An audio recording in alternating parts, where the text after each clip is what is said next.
Happy Monday night, folks. Welcome to the Paddle and Fin Podcast Network. We got Doc Talk up next. All American Kayak Series. Stop number 2 was at Lake Okoboji. We had some killer stringers that were put up. And folks, trust me, you want to hang around for this one right now. We got first and second place in the green room, and hopefully we'll have a couple more showing up here. So let's go ahead and get this thing fired up.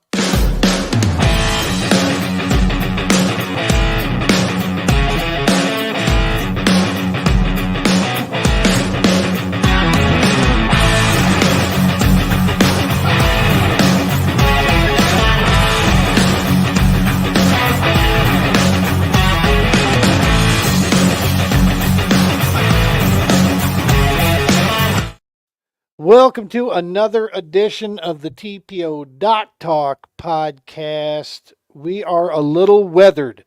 Got up at 1 o'clock Central Time, got on the road 2 o'clock Central Time. It's now 6 Mountain, and here we are back at the studio, back home in Colorado from Iowa. And we're going live here, man. But we wanted to make sure to get these guys on because this was a killer weekend. The All American Kayak Series, powered by Lithium Pro batteries, presented by the Lake Okoboji Resort, formerly Arrowwood. Man, it showed out. You know, people, when we talk about Lake Okoboji, it's kind of funny because folks, ask where. They still somehow miss this thing on the Bassmaster Top 100. I think a couple seasons here, it's made it in the top 10 in the nation, and there's a reason for it, man. It's just solid fishing there.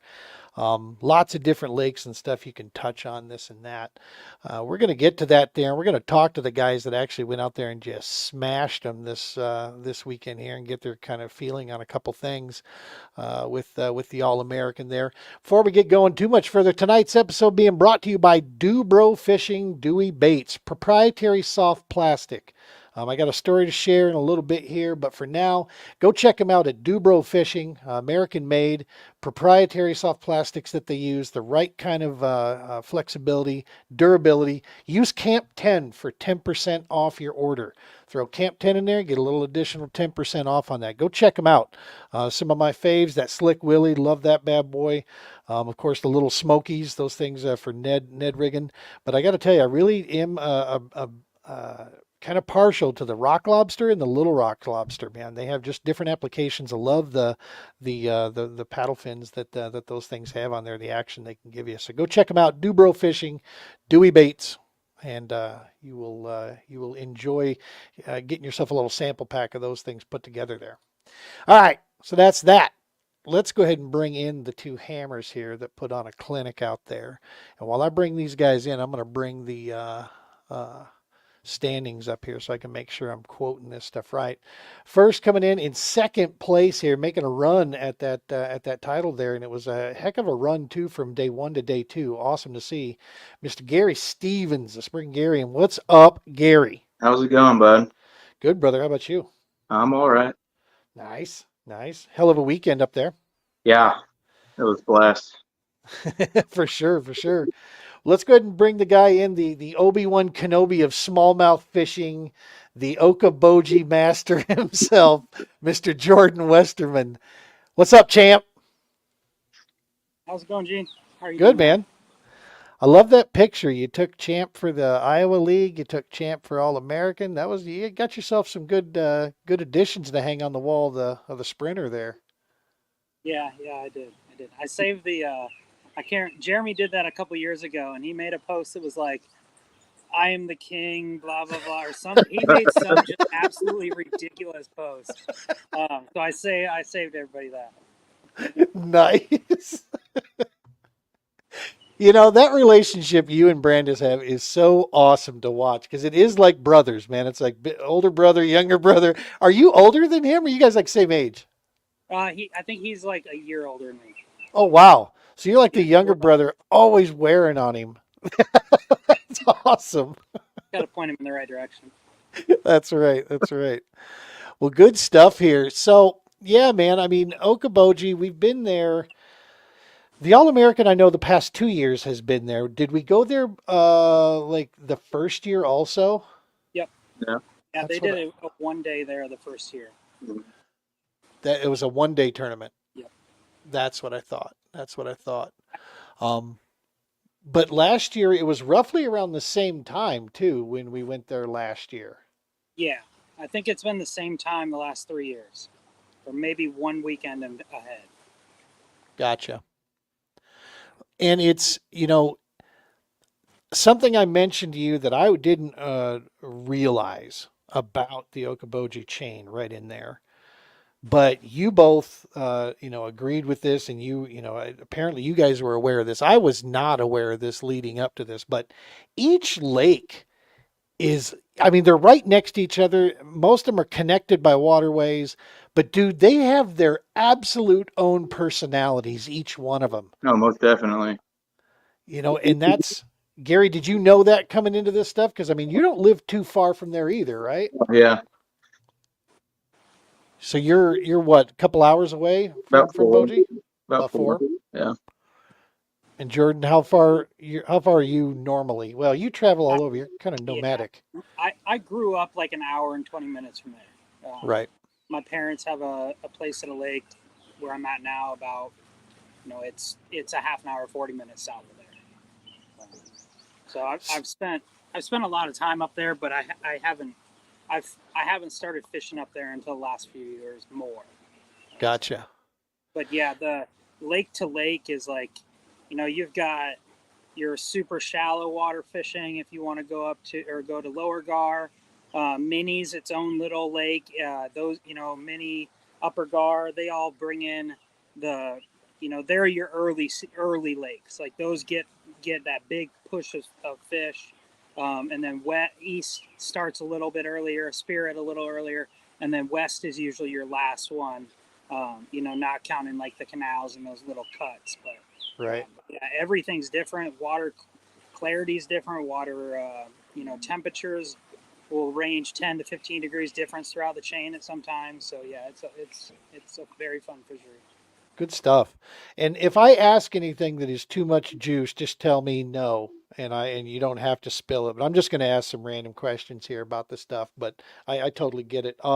Gary, day one, what was kind of your game plan coming into this thing? What did you think compared to what you found out on day one? So in practice on Friday, I was just cruising around Spirit Lake looking for beds, and I marked a bunch of beds, and I fished a couple of them to see if I can get them to bite, and they were locked on. So that after that, that was my deal. I wasn't going to stray away from it. Nice.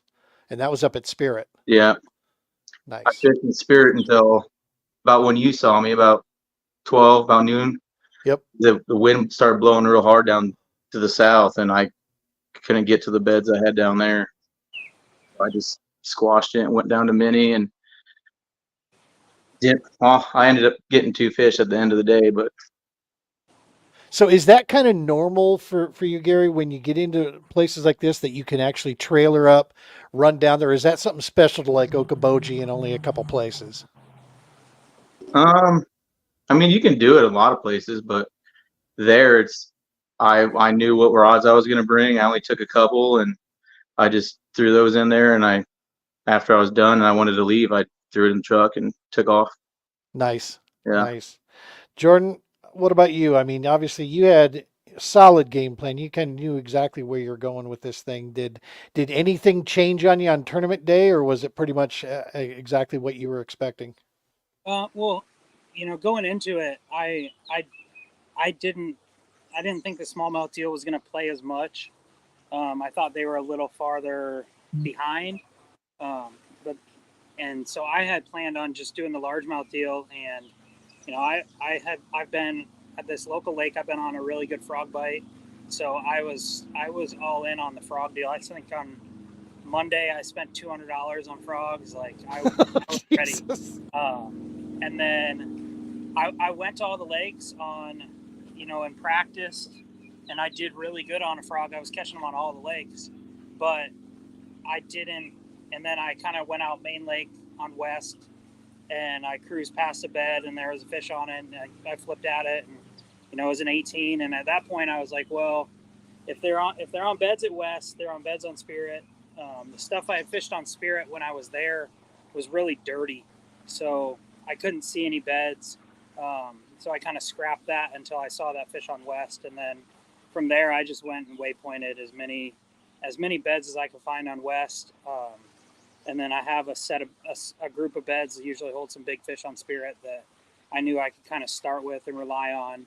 I checked those, and then I was all, I think I only pre-fished for like a day and a half, and then it got really kind of weird for me where I knew where the fish were, what I needed to do, but I didn't want to be on the water kind of, cruising around or catching those fish. So, Right. Don't want to yeah, sore mouth them for sure. and then You could have sore mouth them fish. more that I don't want people to see me up there. Yeah. Right. Like, Yeah. That's really what because I fished a lot of the community like big flats, but I've got places that have like 4 or 5 beds on them that are just where some bigger fish are, and I don't want people to see that. Sure. Like that it gives those spots away and kind of can break down, show some more stuff. So Yeah. I tried to avoid that.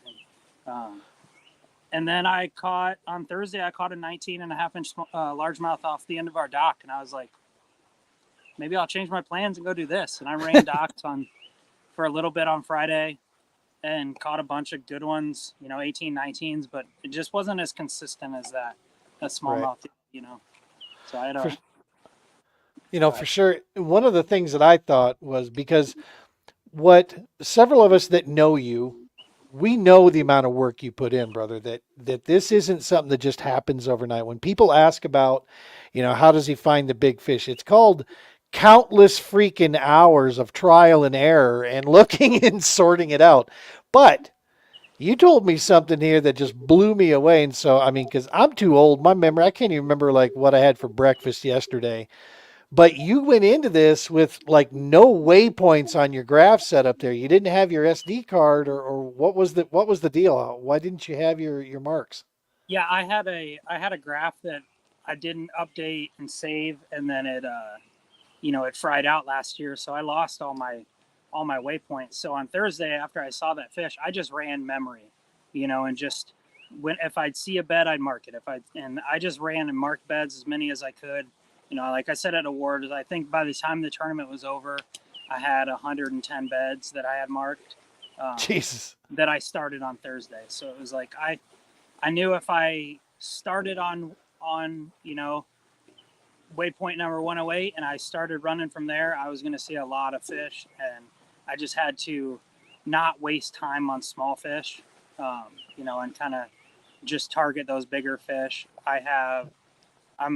I'm pretty good on waypoint management as far as if it's a bigger fish, I mark it exactly what it is, exactly what kind of structure it's on, so I can start my days there. I can go just catch big fish and then kind of venture off from there. Good stuff. Gary, how intricate do you get on your waypoint stuff? As meticulous as that, or maybe different?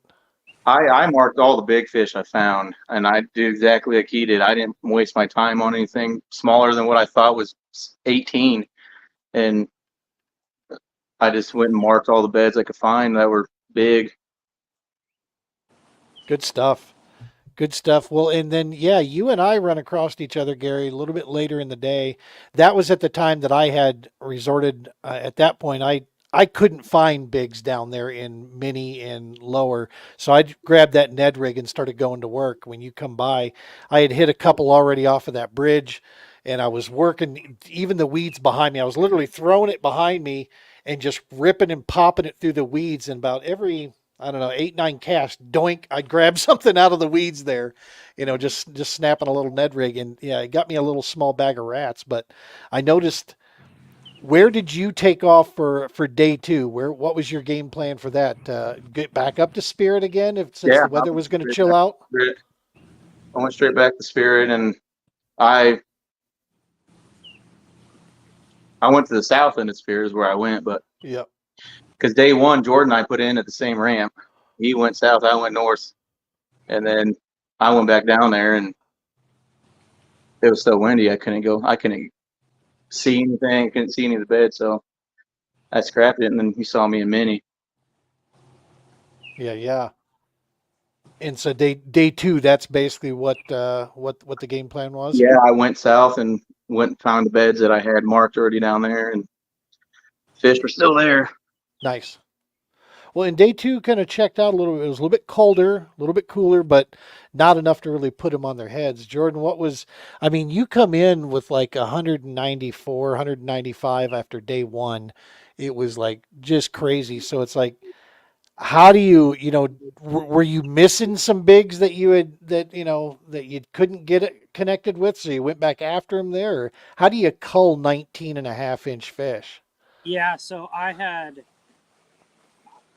kind of ran into that. Like, do I go catch the same fish I caught the day before or not? That was my big, like, I struggled with that the whole night. I asked everybody at the house, I'm like, what should I do here? Because I can do this. I can go catch or I can catch 98.5 inches of the same fish.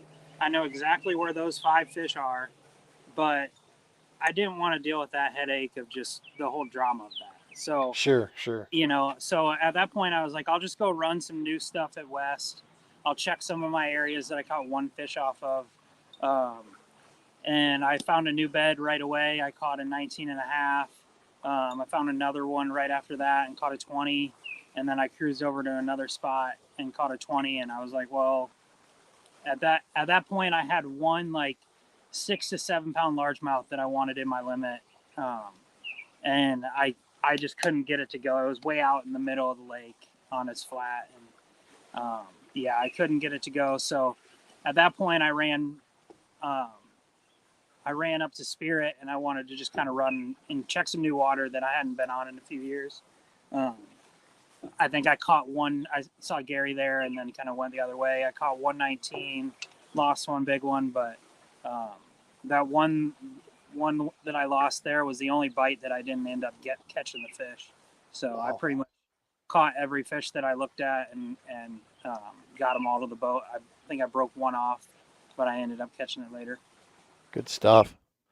So, Jordan, you end up 197 inches, just a few inches shy of that 200 burger. You put up a 200 burger last year. Where was that at? St. Clair?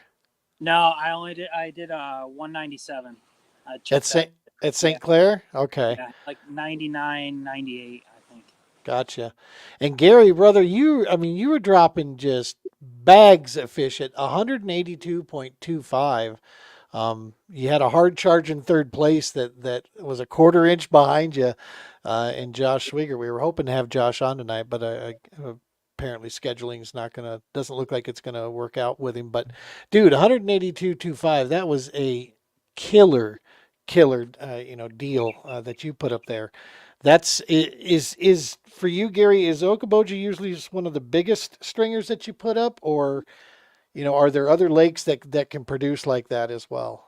To be honest, Okoboji's always done me dirty. Oh yeah. Yeah. I I live and die by the smallmouth and Spirit, and this time it panned out for me. And that's what I want to point out to everybody here. How many years have we been there, Gary? And like it's done the same thing to me. like Spirit 4. burns me. Yeah, Yeah. Spirit burns me way more times than it does me good. Yeah. Because it has put me on my head 3 Yeah. or 4 years. And that's a product of smallmouth, man. They're just the most unreliable, fun bastards to catch, though.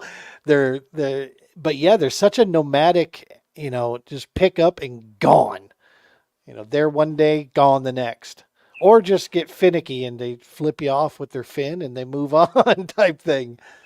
So yeah, that's awesome. Super cool to see on that. Um, so in the Iowa chain of lakes up in there, obviously this one's close to you guys.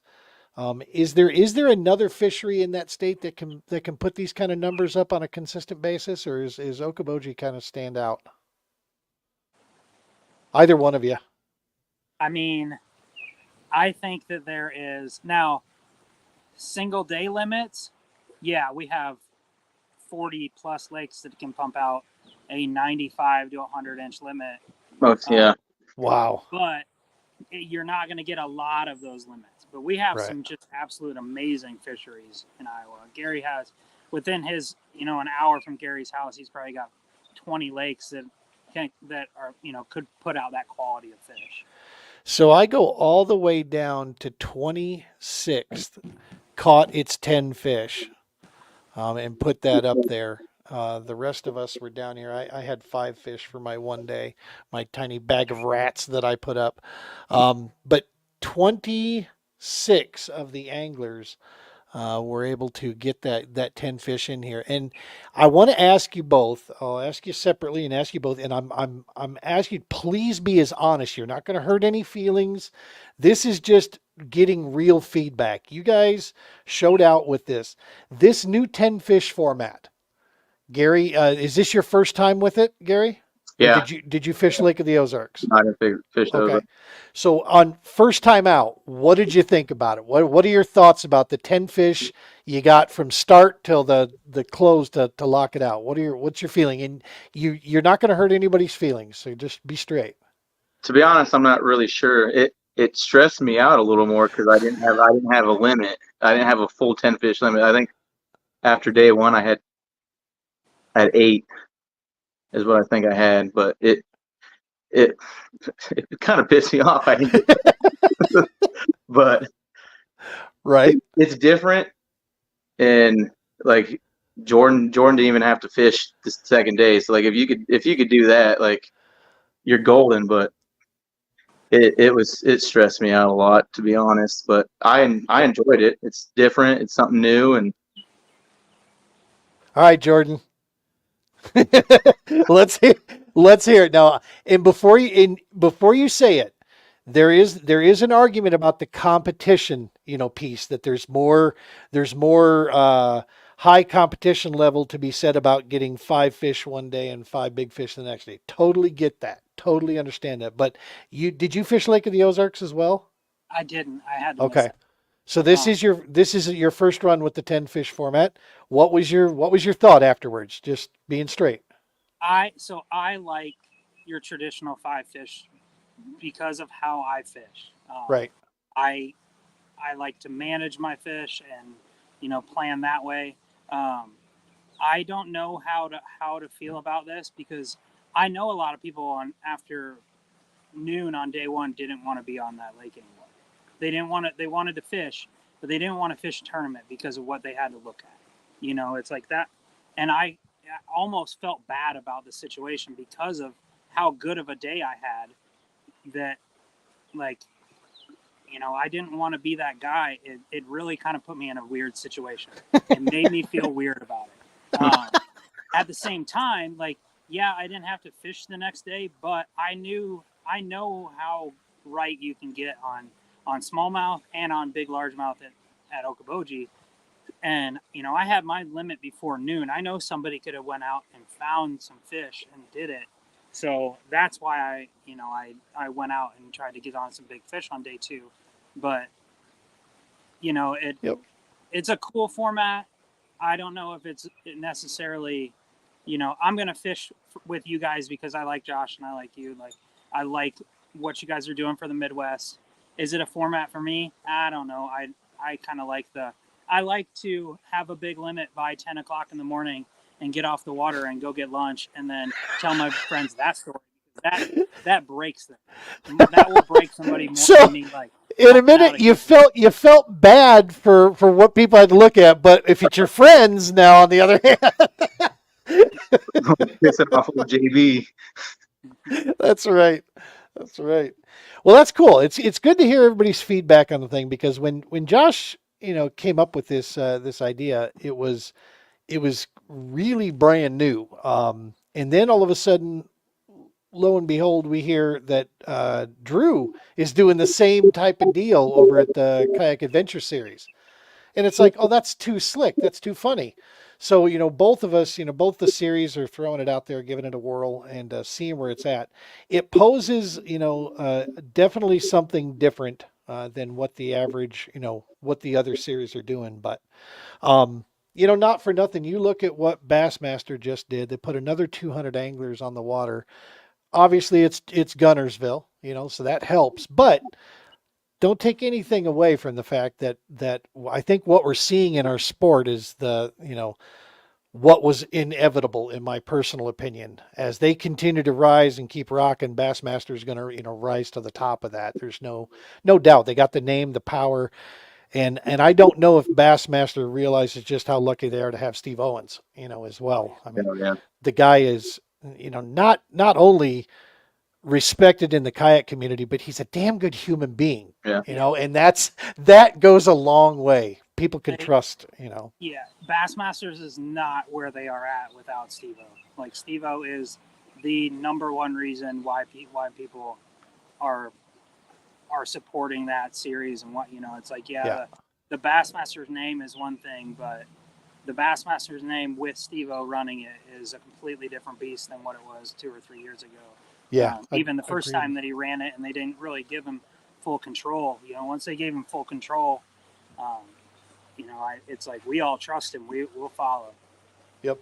Well, and that's one of the things we talked about in the off season was the All American was not going to try to compete with. Steve was awesome. He and Josh sat down and talked out the schedule to make sure we weren't conflicting with one another. Like this one here, we knew we were going to be way up on this side. They were going to be way down there. So we weren't going to be giving anybody, trouble as far as which way they wanted to go. If they're going to fish Bassmaster, they're going to fish Bassmaster no matter where we're at or when we're at. And we know that and we're cool with that. So we try to basically just let the big show go, and then we're trying to fill in for the Midwest guys that don't want to go and spend that that type of deal. So um, it's cool. It's cool to see that unfold. It's to hear others kind of echo the whole thing. So the big fish for this thing, I'll be honest with you, I thought for sure we were going to crack 21, but 20.75 smallmouth is a behemoth smallmouth. I mean, that's a monster smallie. I thought for sure we were going to see some of the large, one of those 21, 22-inch largies, one of those greens pop up there. What do you think they were hiding from everybody? Just at that time of the spawn, the big girl's not playing, or Gary, what are your Yeah, thoughts on that? I think the early spring kind of did it. That's like in mini, like the grass was so high and it was super full. We had a pretty early spring, so like last year we were here that time, it wasn't that bad, and you could find all them fish on them beds.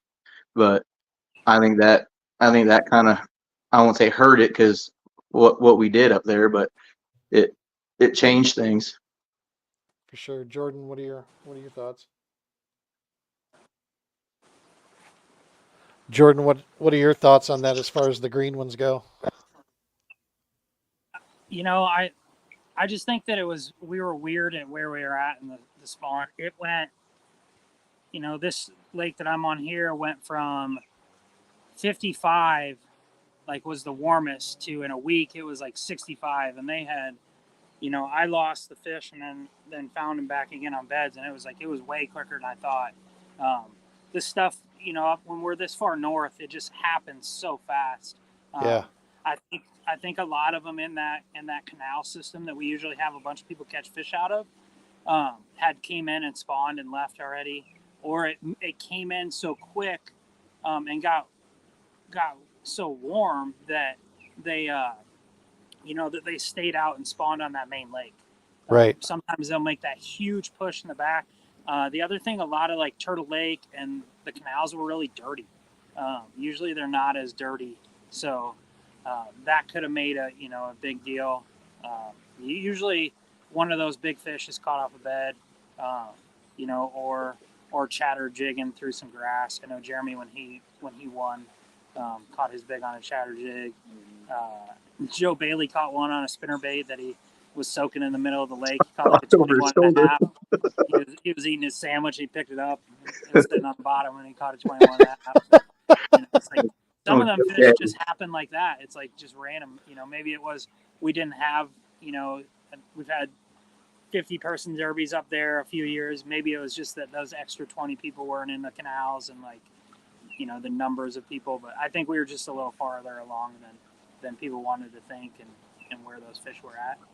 Well, and there was a drastic difference even in temperature because I got down into lower Gar. I went down and you went into that little marina cut back in there, and I was picking up like 68-degree water Yeah. back in there, almost 70 degrees in some areas.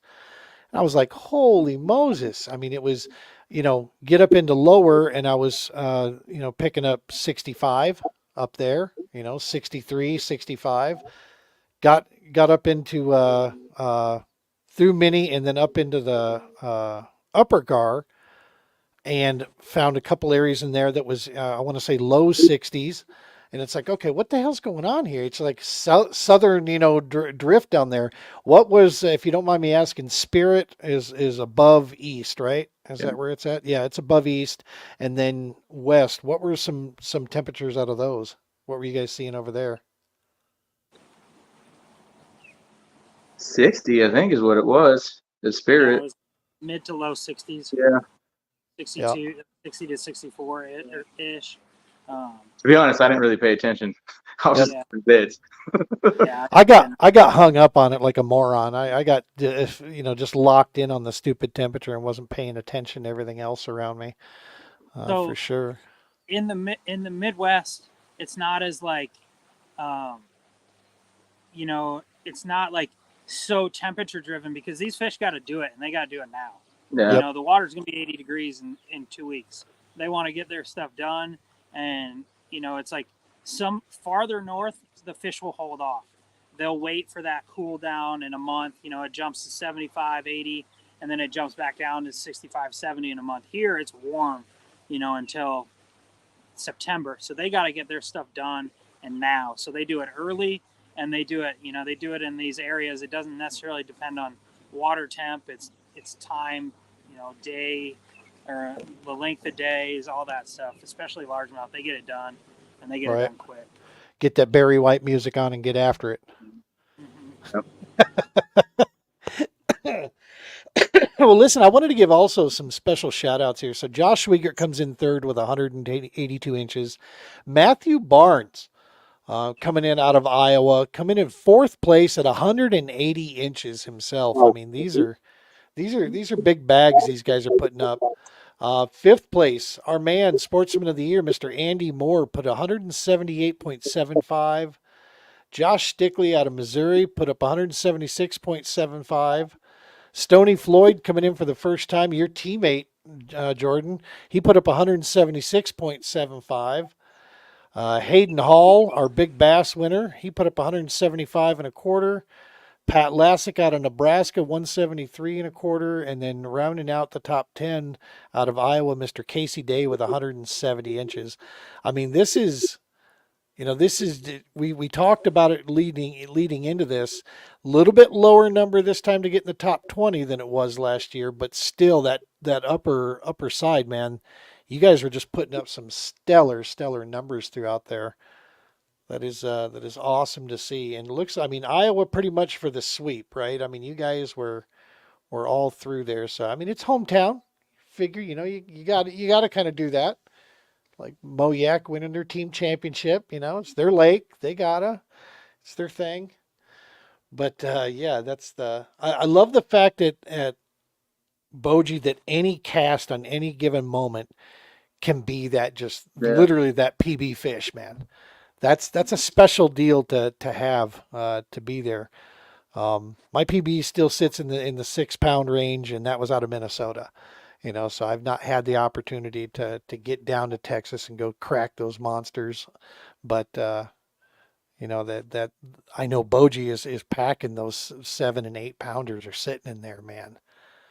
That's where in Gary, for you, Iowa, biggest bass you've hit in a tournament in Iowa. In Iowa, Yeah. I think it like weight or length. Length, like Length, yeah. 21 maybe. 20 and a half, 21. Was it out of Boji or different No. lake? Different lake?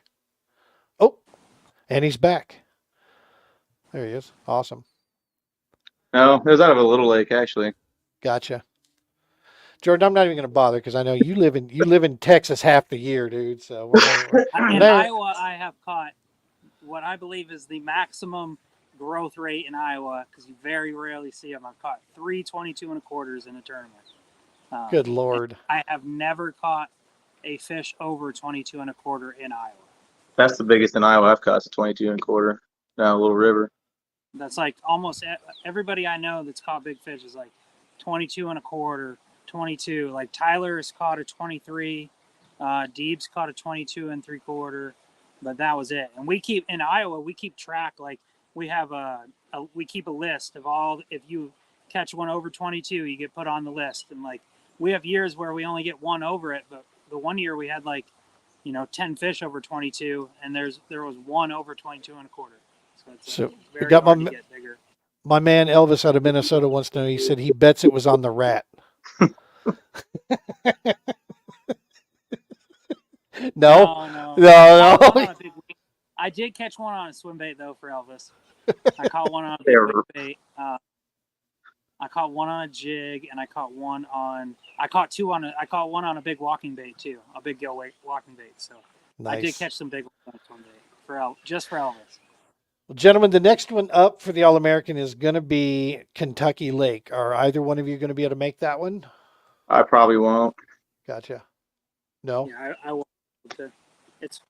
It'd be a fun one, but it's tough to take me away from the northern smallmouth that time of the year. Right. You only get so much limited time to get after it, and then after that, that's when we're heading back to the north again. We're heading up to Minocqua come July, and so obviously we're going to see up there. Yes, I'm going to try to make it. Jordan, you got to miss that one, or No. I want to go to the Susky, but I can't miss that one just because it's fun to have all my friends in an area that that I spend, like, that's more my home waters than Okoboji is. right? Like, no questions asked. Like, I spend 10 days up there to my one on Okoboji. Well, and it's beautiful. Just the scenery, the people. It's very touristy up in there. Lot to choose from. A lot of different types of water you can get after up there. Fish your style, how you want to fish it. Type deal for sure. Offers a lot. I know it. Everybody that went there last year raved about it. Then there's giant largemouth up there too. I mean, you can put together 100+ inches of largemouth pretty good too. I've caught a 20-inch smallmouth and a 20-inch largemouth flipping the same piece of wood with a jig. Like, you can get on some real good stuff. Good stuff. All right. So now I'm gonna put you on the spot. One piece of advice, Gary, that you would give somebody going to Okoboji that wanted to do well. What's the one piece of advice you'd give them? I don't really have good advice. But Jordan, I know you can think and now he's back again. See, I think when I ask Gary a question he doesn't want to answer, he just disconnects himself and then he comes back. Is that me? Disconnected? Yeah. My only advice would be fish the beds. Gotcha. Find the beds, fish the beds. All right, Jordan. Fish the canals. There is a winning bag in the canals every year. It's like fish the canals or mini. If you want to get your heart broken, go for those smallmouth. But they break my heart more than they do good. I was trying to tell somebody about the canals up there, to say that if you're not thinking about the canals, at least, then you're honestly, seriously not considering trying to actually win.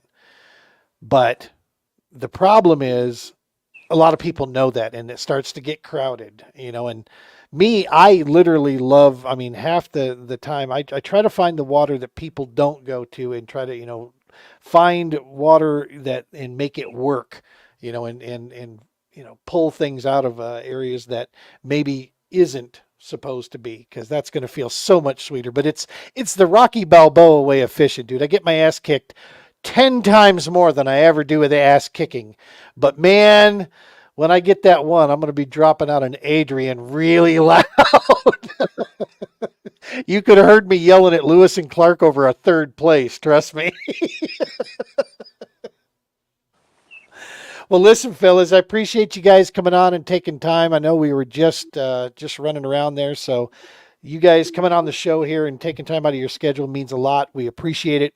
Obviously, the All American Kayak Series, we absolutely couldn't do any of this stuff without you guys. And appreciate you coming out and just showing out on that lake and showing folks what that place can do, man. And and hopefully generating a few more folks that want to get there.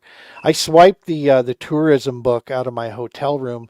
It wasn't really swiping though, because I asked the front office gal, I'm like, would you mind if I took that tourism book out of my hotel room? And she goes, go ahead, honey, it's all yours. But I had to show the wife because there's so much to freaking do down there. Yeah. I mean, that boardwalk by Arnold's Park, super cool. You know, looking down there, sitting right on the lake. I hear there's like free concerts and such that go on in the summertime. Yeah, yeah. The summertime up there is like it gets buck wild. It's too much for me. It's like next weekend. Once next weekend hits, you don't even want to be on. Like Nope. you almost can't fish those lakes. There's so many people, and it's so choppy. Like even the boaters, like they run into where they don't have derbs anymore because it's such a mess up there. Like 'Cause there's like so Lake many- of the Ozarks yeah, during it's like that mini time. Lake of the Ozarks. Yep. Yeah, there's a time frame between Memorial and Labor. Just don't even bother. Yep. You know, avoid that type of stuff if that's what you're trying to do, for sure. Well, listen again, guys. Thank you so very much for coming on here. We appreciate. Is there anybody that you guys wanted to throw out special thanks to or anything like that we didn't cover throughout the deal? No. I just gotta say, thanks to Eco Fishing Shop for supporting me this year, and friends and family for kind of following along. Hell yeah, man. Eco's been doing a ton. Back. What's that, Gary? Said my family and thank you guys for coming back up there. Put on a good course. event. It was fun. Very cool. Yeah, you clearly definitely showed the fun aspect of that. You know, being able to keep fighting back with that 10 fish, even though it stressed the hell out of you, you still made it work, man. That paid off for sure. No, that's it's Eco's been doing a ton, man. They're really digging in. I know they've sponsored a couple anglers out here in Colorado, two really good guys that they picked up out here. And I hear that they're getting ready to they're going to be putting together another big event at the end of the season. That I'm hoping I can actually put on the list this time and get a chance to get out there. Big bass and all kinds of cool prizes and stuff. So that'll be fun to get down there. Yeah, that event like blew my mind last year. I didn't want to go, and I drove down the day before just because it's like I had heard people say how cool the awards and all that stuff was, and yeah, I got down there and it was like I think they gave away over 20 kayaks, and it wasn't a 3 hours ordeal to give away. Like they're like, here's your kayak, next person. We're giving away an Old Town Sportsman. Here we go. We're giving away a Hobie Outback. Here you go. And it was we were in and out in an hour and a half. 8 did the awards. Like it was just, it was such a cool event. And the amount of time and effort they put into that, you could tell right when you walked in. Yeah, Travis and I talked about it a while back, and it's something he started already planning for, and he has one event that he plans for. He puts it together all year long. He wrangles, the support behind it, and they piece together, and so that way they can put on one hell of an event. So yeah, I'm looking forward when they drop a date on that of when it's going to be. That's going to be a ton of fun to check out. All right, fellas. Well, again, I appreciate it. And just hang out for me here after we roll out of this bad boy, and we'll wrap up there. Folks at home, make sure you smash that subscribe button. The YouTube channel is the #1 channel for us that we're definitely looking to continue to promote and keep moving. That is the best way you can help us on our mission with the TPO side of things, and of course on the Doc Talk podcast. If there's any topics you want to see us cover, anything, I gotta say this, man. I'm gonna toot my own horn real quick. We've been doing a couple of these opinion videos that we've been throwing out, and we're getting a lot of traction with those. We tend with our opinion, we get people that agree with us, and we piss off a few people. So that's pretty cool. And apparently when you piss off and make people happy, you get a lot of views that way. I mean, I'm not going to go the Randy Blockett route. Trust me, I'm not going that way. I think I think Zaldanes are worse than Randy Blockett now. The Village. The Zaldanes are. They're getting more clickbaity than Blockett any day of the week. Yeah. It's the name of the game, it seems like, and I refuse to do it. I wait till a hot topic comes around, and then I grab the hot topic, and then I'll throw my opinion at it, Sometimes it's popular, sometimes it's not. But the last 2 times we've done it, both those videos have skyrocketed, got into the thousands of views. And, one is still climbing at 36,000 views. And so it's like, cool. I'm waiting for people to screw up in the industry, man. That's all I'm waiting for so I can chime in on it. So, all right, folks at home, we appreciate you. We love you. We can't do this stuff without you. Tight lines and be safe.